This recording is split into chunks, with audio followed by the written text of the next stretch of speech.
All right, all right. We're live. We are live. We're live. Greeting, champion parents. Welcome back to Mommy Talk. As always, we are here to share information and resources to inspire positive parental engagement. We are real, relatable, and right on time with Dr. Pert, Miss Lisa, and myself, Miss April. And we have a special guest who is the champion parent, playwright, entertainment manager, music extraordinaire, author, publisher, just to name a few, Mr. Karl King. Yay. Hello. Welcome, Mr. Karl King. We definitely appreciate you for being here with us at Mommy Monday. I love being here. Yes, we appreciate you for coming on with us this evening. We just have a few, conversational questions to ask about your champion parentship and also your career, and we'll discuss that. So welcome. I'm definitely excited to have you here with us today. So first of all, I really wanted to start and just say thank you, because you did some things for Mommy Talk a couple of months ago. You got us some awesome guests to call into our radio show, and we were so excited. We hoped that we could get our questions out. I think I might have gotten a little starstruck, but it was definitely a blessing to have these voices of people who we have watched over the years to come and chat with us. So first of all, before we get started, I want to say thank you. You are more than welcome. So my first question, and Karl, I know that you are a very humble person, and amen, thank you, Jesus. But, Karl, I have a question. Who is Karl King? Now, I know you humble man, but come on, who are you? And it's really funny explaining who you are to somebody. But if you want to say what the essence of me is, I'm a parent above everything. And so what kind of drove me into all the entities that I've worked in has been that thing, always trying to show my children, because I'm a guy who never graduated high school. I didn't take education serious, but as a result of that, showing my children doing this, like all of a sudden I'm writing for a television show, I'm doing this, and I'm a person who's never been, never went to school for any of this. Yeah, I used to even write their college papers. Sometimes they would have certain essays in college, they would bring them to me to write, and I would feel good, like I could live vicariously through them by writing it. So all in all, I'm just a child of God. And I try not to squander my talents. That's who I am, in the shortest sense. Okay, so child of God, again, amen. It's a wonderful, wonderful thing to be a child of God. So as a champion parent, we talk about champion parents, and we basically say that as a champion parent, we know we're not perfect. And we talked about that with you, being so humble and everything. So who are you as a champion parent? I'm a person, and I'm going to, reiterate something I said, without having education, but now I have 4 collegiate daughters, one who's a doctor. And my thing was pushing education on them to be better than me, and then always having an open ear for them. I mean, I have all girls, so that in and of itself is a challenge. I don't know if you know what it's like to live in a house full of women and you. I mean, I was quadruple teamed, but my daughters, and now my daughters are my mothers, it seems like. Yes. So my thing was instilled in them. Since I have girls, the motto was, you don't need a king to rule a kingdom. So I always made them make sure that they had everything they needed and not depend, because a lot of girls get caught up in the situation with men, and the man owns everything, and all of a sudden he's putting you out and you're back home with kids. I said, you'll find the right guy when you have everything that you need to sustain yourself. And thankfully, there are married to men I love. Wow. Oh, that's awesome. That's awesome. I'm sure you set the tone to allow them to, go out and find partners who treated them similar to what their dad treated them. So I'm sure you were institutional, and you provided a good foundation, is what I want to say, for them, in their marriages or in their relationships. Yeah, absolutely. They got all guys that complete opposite of me. I'm sure. I mean, they may be opposite, maybe physically, but they probably have some similar attributes. I think so. Yeah. I like what I like when I heard Karl King say his whole pretty much what he does, his resume, but at the end of the day, he said, I'm a parent first. And I think that's a important quality to have as a champion parent, because sometimes we lose ourselves. But at the end of the day, when you have children, people out there have to know you are a parent first. And I think that is so important. And I thank you for sharing that for our listeners who are listening today. Yeah. Yeah. You're more than welcome. I mean, but for me, it's and people say, well, no, you've done so much. It's the greatest thing I've ever accomplished in my life. Seriously, to me, it's like I would be at schools, you know, and I mean, people say I brag on my children a lot, but I was just telling this young lady yesterday, with my neighbor, that because she was talking about she used to be the teacher for my grandsons, but I didn't allow my children to bring C's in the house. I mean, because when I was in school, a C was average. And I know I'm not raising average children. So for you to come in the house with a C, I don't understand it. So that never happened. They're all, you know, like Kirby, my daughter's a doctor. She graduated summa cum laude, you know, and they've always been, like my daughter was saying yesterday, yeah, he got mad when I got on a B honor roll. Now that's not what we're doing here. We're doing better than that. So, and parents will complain about grades of their children, but they don't realize that's your grade. Mm-hmm. You know, that's your report card. So if you're hollering and screaming, you need to holler and scream at yourself. Yeah.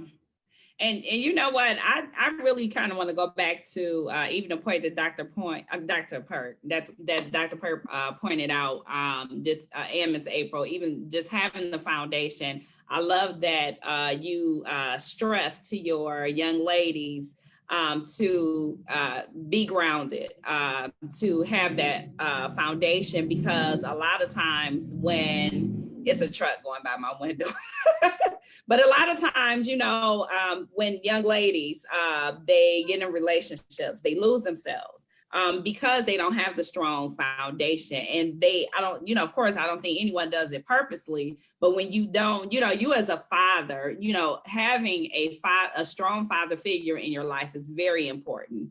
And, you know, so just to stress that, that they have to have a foundation, that they have to keep themselves grounded. So to that point, I want to ask about, so in your career, so before we get into your career, just trying to understand, how do your children, your young ladies, how did they fit into your decision to make some of the choices that you've made? Now, as far as your career, your daily life? That's funny. My children and I, we used to have this thing we called amnesty hour, you know, because I was a very strict disciplinarian. You know, I mean, I was really, my children, all my daughters hated me, let's get it out the way, growing up, because I was always on them about everything. But their mother, of course, was the buffer for all that. Mm-hmm. So we would have this amnesty hour moment. I would let them say whatever they wanted to say. You know, after this, we're not going to discuss it anymore. You're going to get the chance to speak your mind. Every time it was always all about me. They never had anything negative to say about their mom, but they got a chance to really chastise me. And I think that made them stronger, because I have very strong daughters. They're very strong-willed. And now, like I said, they're my mothers. I can't argue them down. I just whatever they say, do, I just pretty much do it at this point. Because they're who they are, you know what I'm saying?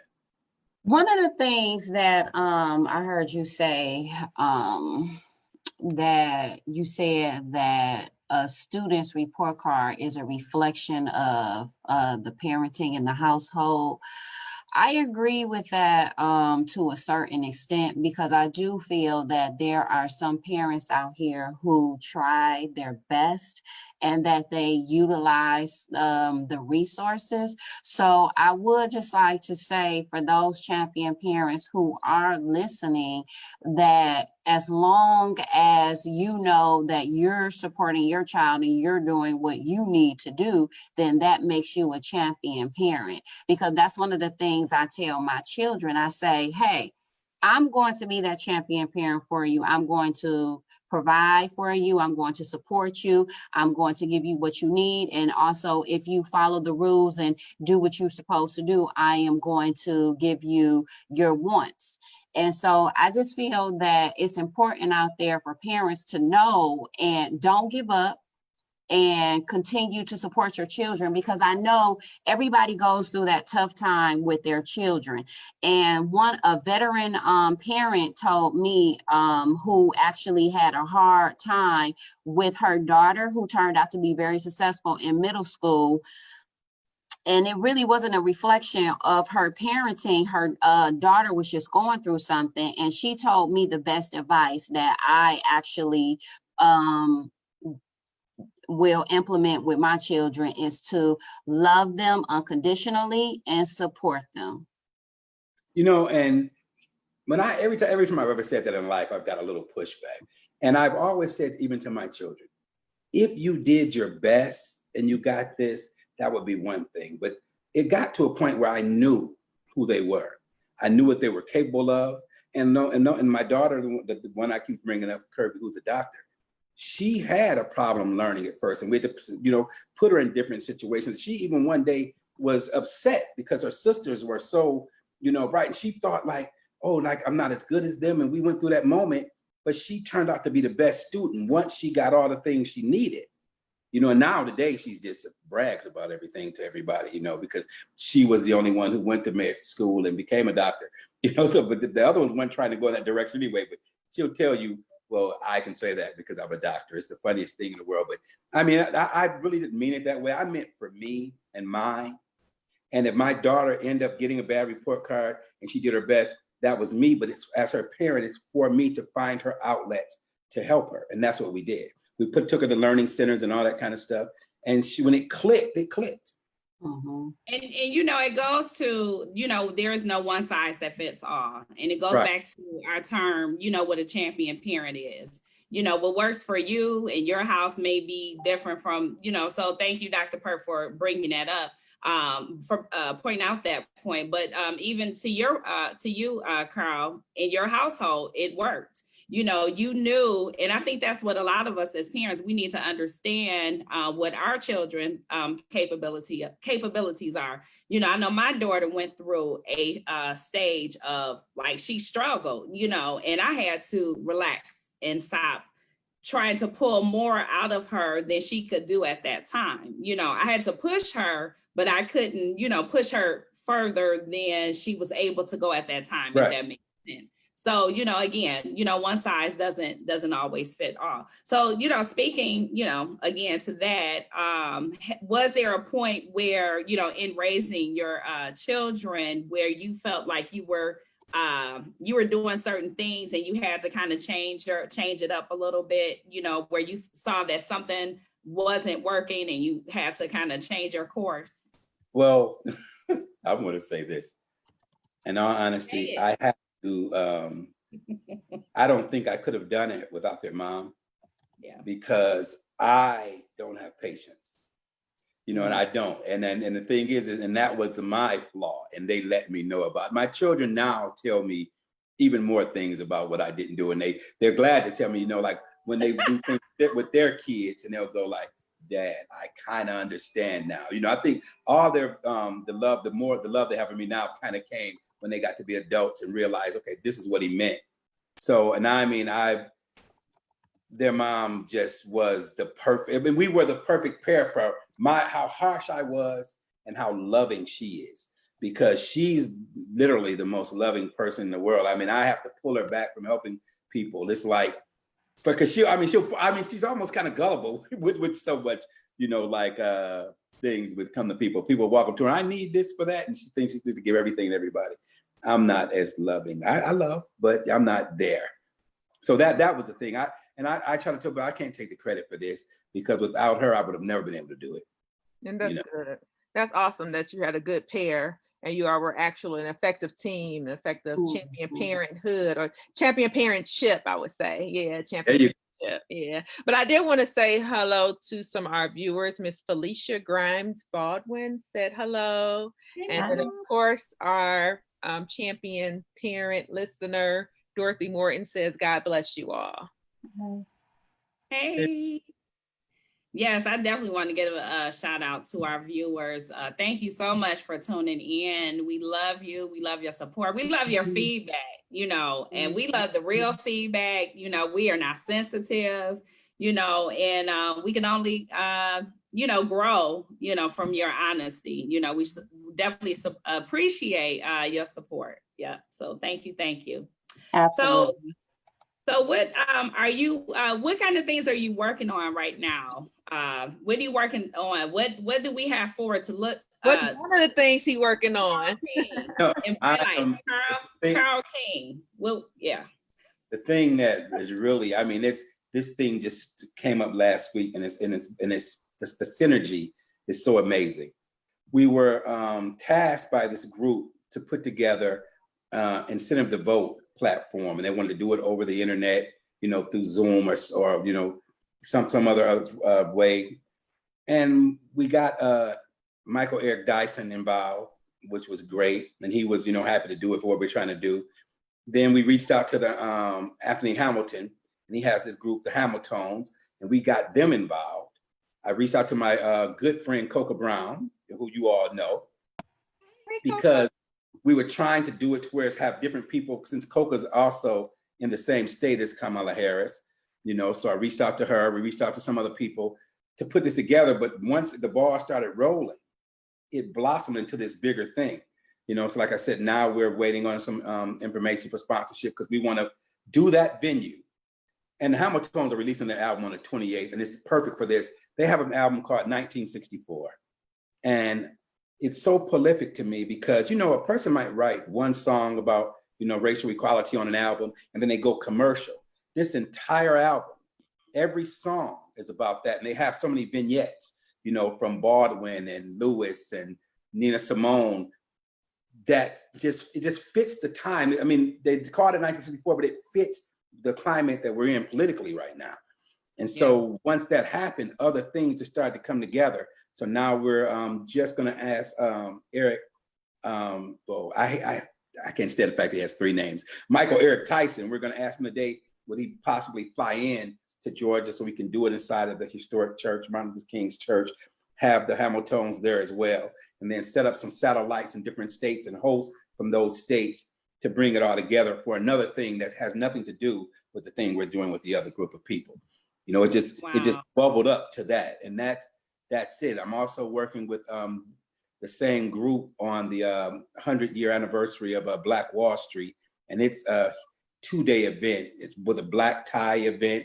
It's going to be amazing once everything comes together. So I'm looking real forward to that. Yeah, sounds great. Okay. Sounds great. Phenomenal. I'm excited just to hear about it. Right, doing great things. One of our well, I'll wait till Christina come back, because somebody in our listeners said, "Is that Mary J. Blige?" The top left, and I know Christina, but we'll bring it back up when she come back on, because we know she has. Yeah, I just thought that was funny. But go ahead. Yeah, but I please put us on your mailing list, so that we know, when these things are coming up. Oh, we're mailing. We're gonna direct contact mailing. No, this is true, and that you think I'm playing. Well, April Denise does. He's so humble, y'all. He's so humble. No, but when I was speaking to the group, I told them, I said, listen, I'm going to be doing Mommy Talk in a couple of days. I haven't told anybody else about this. I say, but I do want to mention it on there. And I think that I've worked with them on some other projects. And I am looking at in the fact of once we get this thing together, how you guys can come in and help to move this. Because right now, we are going through something that no one has ever gone through. This is the most important election of your lifetime and mine, because I'm older than you guys, so I know it is.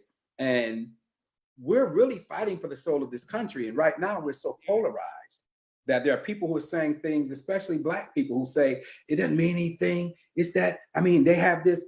If it doesn't mean anything for you to vote, then why are they suppressing it so hard? And say that part again, please reiterate that, because I want each and every person to hear why it is important to vote. And it's sad because, and it's not to criticize people. And I understand, like right now, again, it's crucial right now. And like you said, why are they trying to suppress?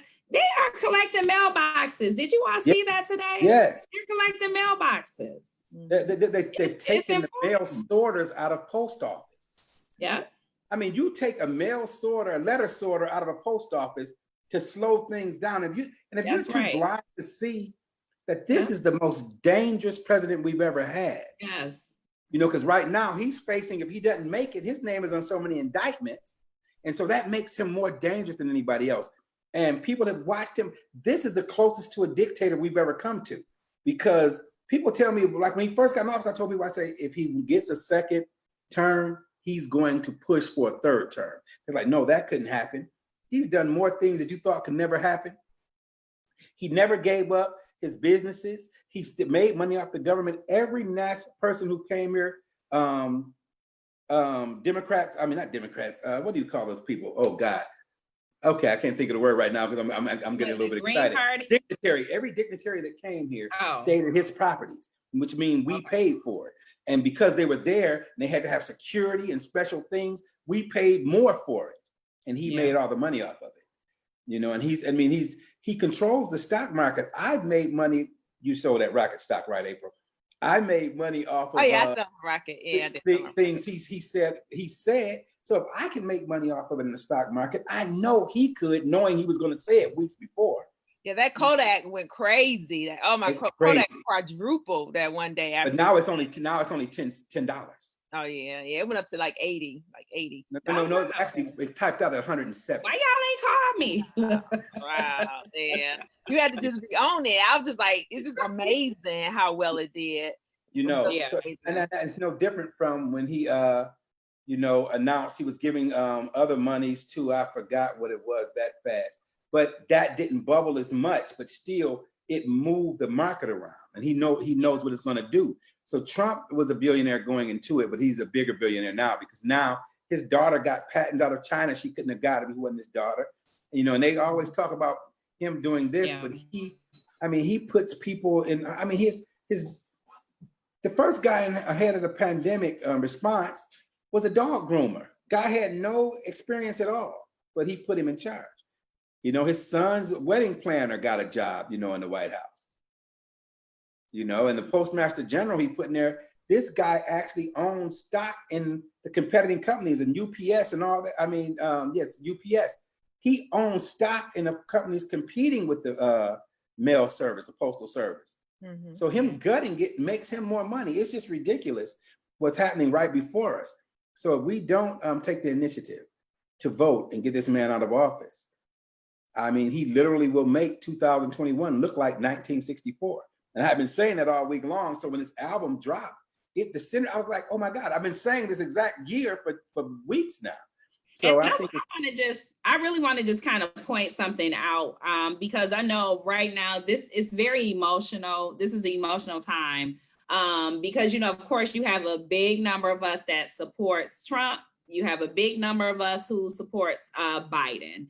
And, I want to listen to, we want to listen to the views of everybody, right now. And it's hard for people to hear, to listen to both views, but we have to listen to both views because I think that there's different things that affect different people. And I just ask that everybody just really just get out and try to do your research.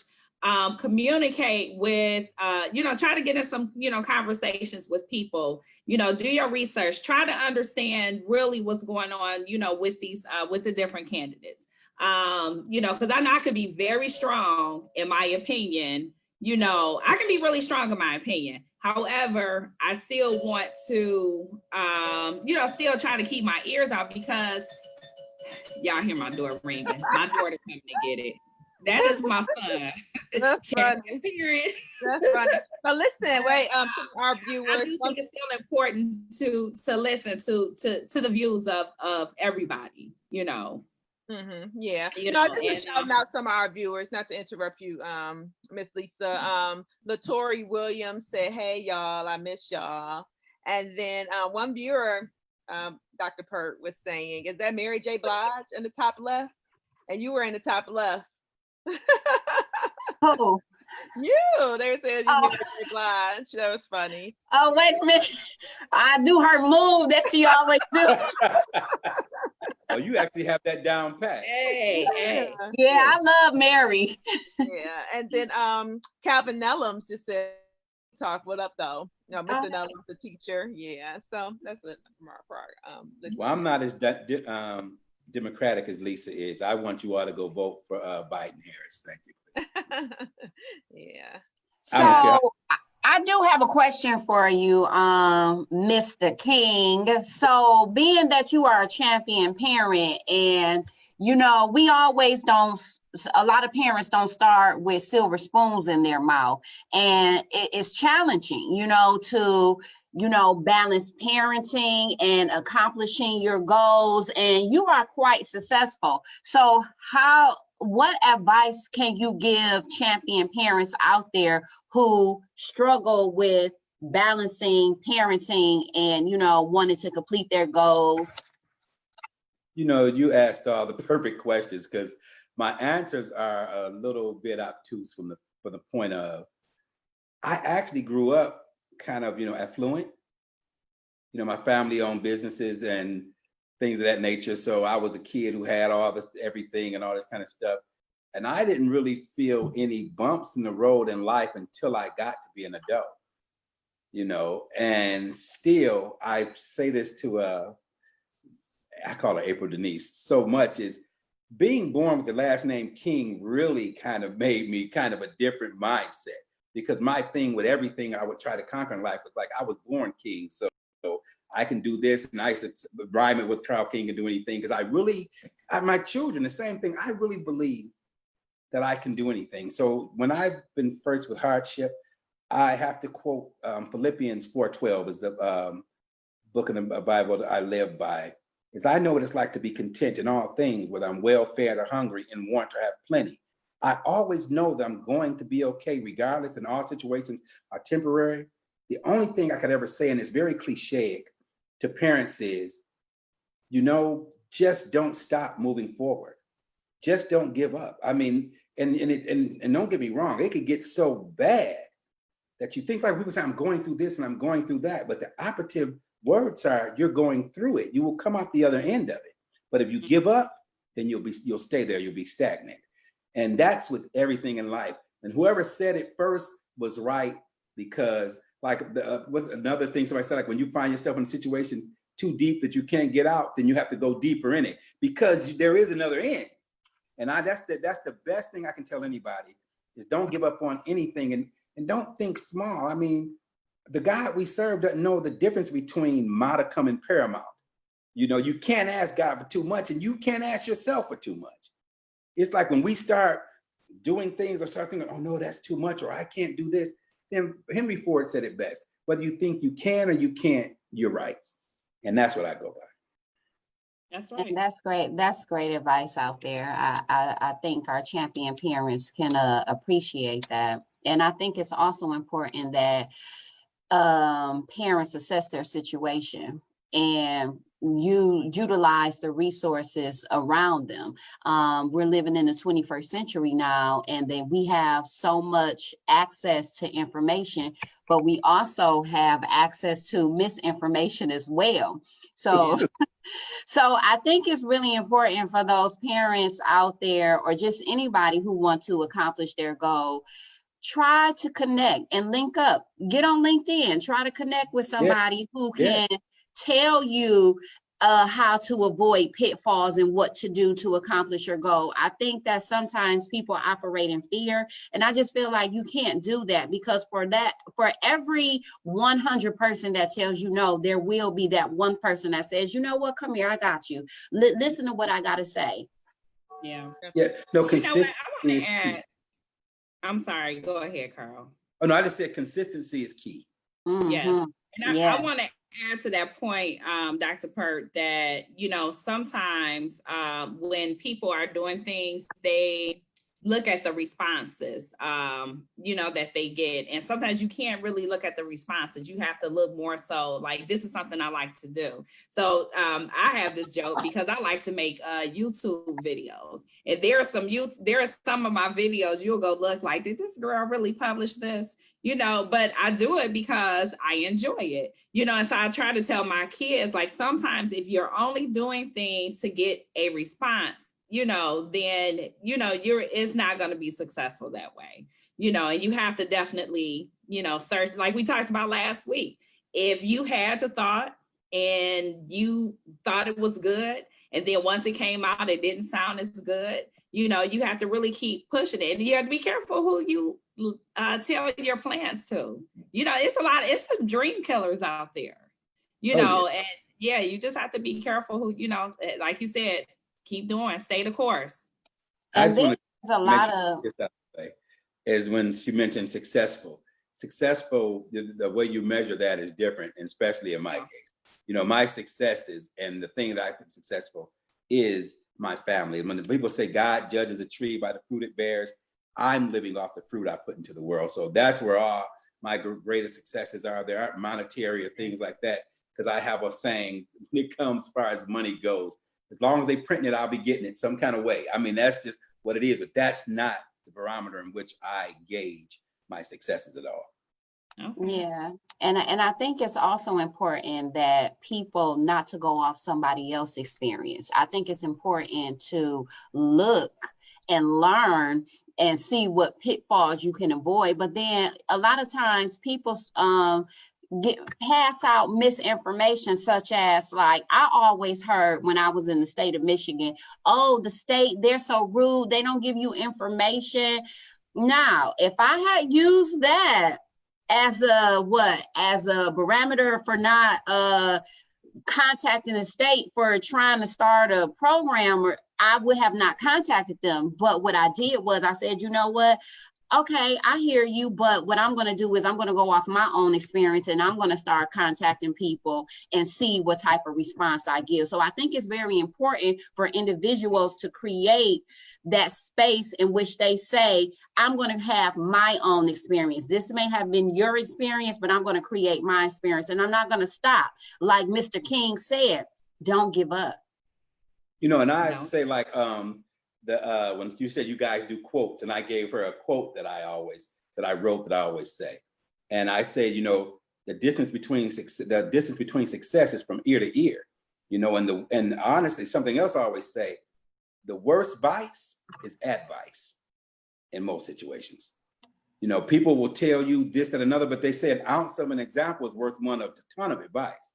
People can give you advice all day, but you can't move because you're not moving like them. You have different ways of doing things. And the way they might not have made it because of how they presented themselves to somebody.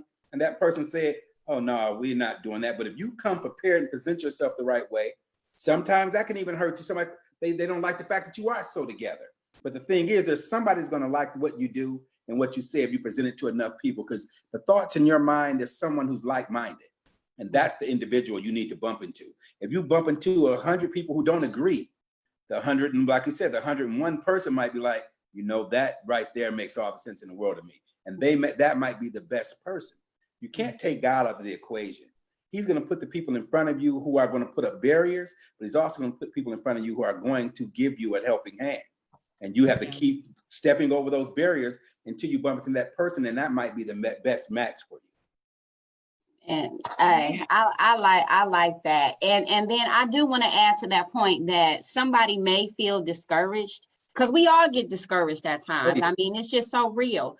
But because I could tell you some stories where it's like, oh my God. But don't let that I don't know if this is a word or not, but I'm gonna say it.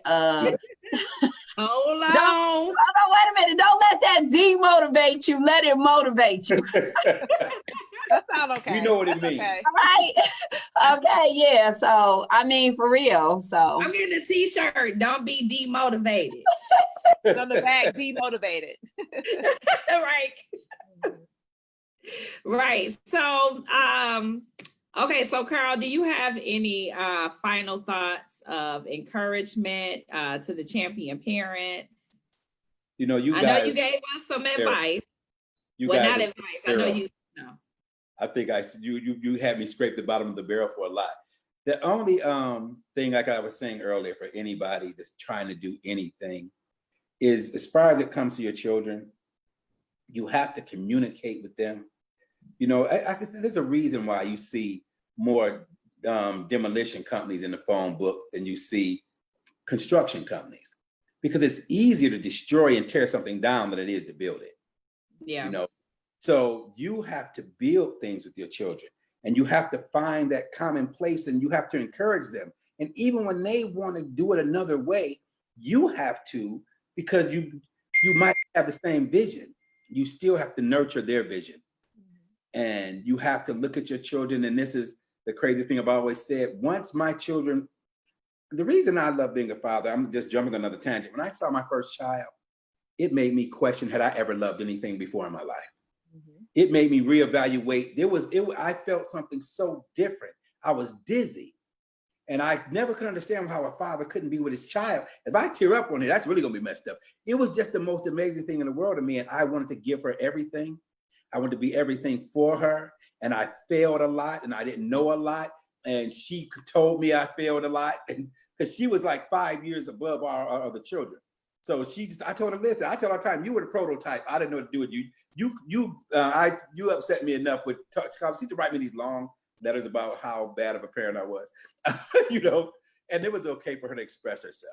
But the thing is, you really have to really listen and encourage and realize that once your children's life start, your life has to take the back seat to that in some ways.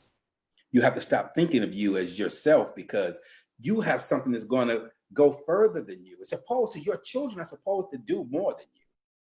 Yeah. You're supposed to give them all your resources. They're supposed to build from that and go higher and further. And I mean, I'm glad that that's the one thing I can say about all my children. You know, I love that. I love, you know, we have to take ourselves out of the equation sometimes. And it's hard as a parent sometimes not to take some of the things your children do personal.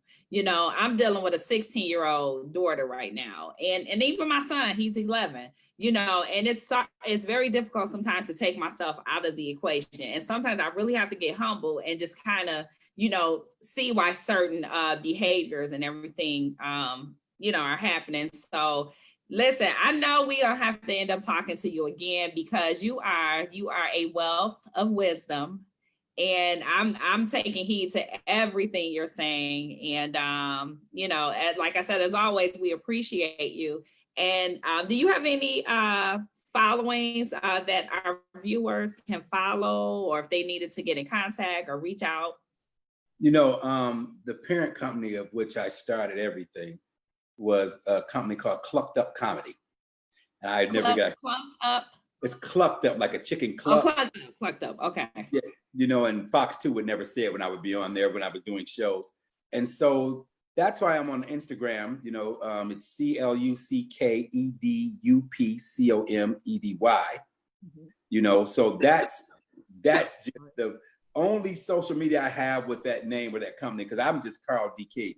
You know, my middle initial is D. So on Facebook and stuff like that, you know, Karl D Comedy King, you know, that's who I am. So I don't have a whole bunch of social media. And I'm just on Instagram now, just putting up TikTok videos, because nothing's happening.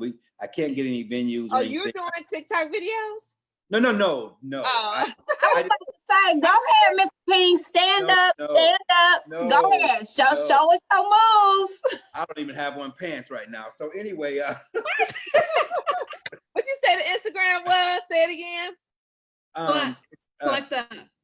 Yeah, Clucked Up Comedy. CLUCKEDUP Comedy. You know, and I'm looking at it right now because I need to see. I thought maybe you had something. Oh no. I'm camera shy. Why would I be on there doing a video? You seem fine to me. I just started looking at TikTok, and there was so much funny stuff on there. There's this girl who does Trump. You know, she does voiceovers of Trump with her own face. She makes me laugh. I saw that. She was on Jimmy Kimmel. She was on Jimmy Kimmel the other day. Oh, was she? Yeah. I haven't been watching talk shows because something about it, watch them sitting in their homes. I don't watch them either. It was by mistake. I woke up and it was on, and I like Jimmy Kimmel, but I used to. Before COVID, I used to watch talk shows, but watch them sitting there without the audience laughter, it bothers me. That's wrong. Yeah. I want to do comedic stuff like that. You know, we were trying to get some stuff done at the drive-ins where people could come and do that. But for me, it just takes the luster from it for me. Yeah. So I need a little fanfare. I need the roots. I need the roots to be playing and all that kind of stuff, so. And that's pretty much it. And one thing I will say is when you all look back over this tape, you will see all the nervous looks on my face because I can't see myself really because I can't see with I'm nearsighted. So with the glasses on, I can't really see myself. And I know a couple times I was like, Karl, you're looking. I can tell your face is grimaced.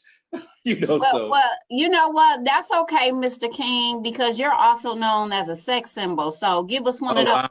Wow. Give us one of those sexy looks. I tried to give her a picture of me in a clown nose. I told her use this picture. This illustrates me better than anything. She didn't use it. And the picture I gave you guys is 10 years old. It's the only picture I've ever taken professionally. And every other picture I have of me is either with somebody. I don't like to take selfies. I think that's weird.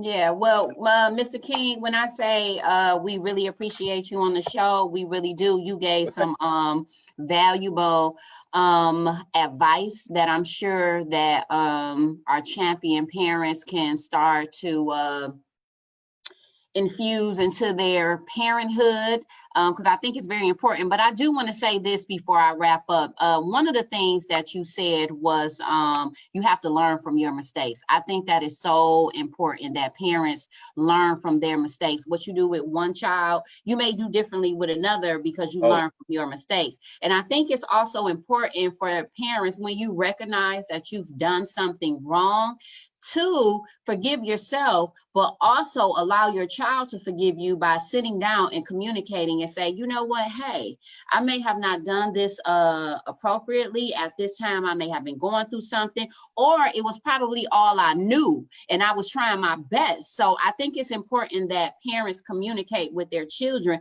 if they want to establish or continue that healthy bond, because at the end of the day, everybody has feelings. So yeah.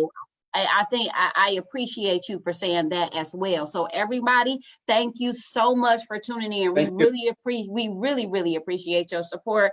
Please exercise your vote, complete your census, continue to be safe and wear your mask, practice the CDC social distancing. And thank you, Mr. Karl King, aka Sex Symbol, for an awesome interview.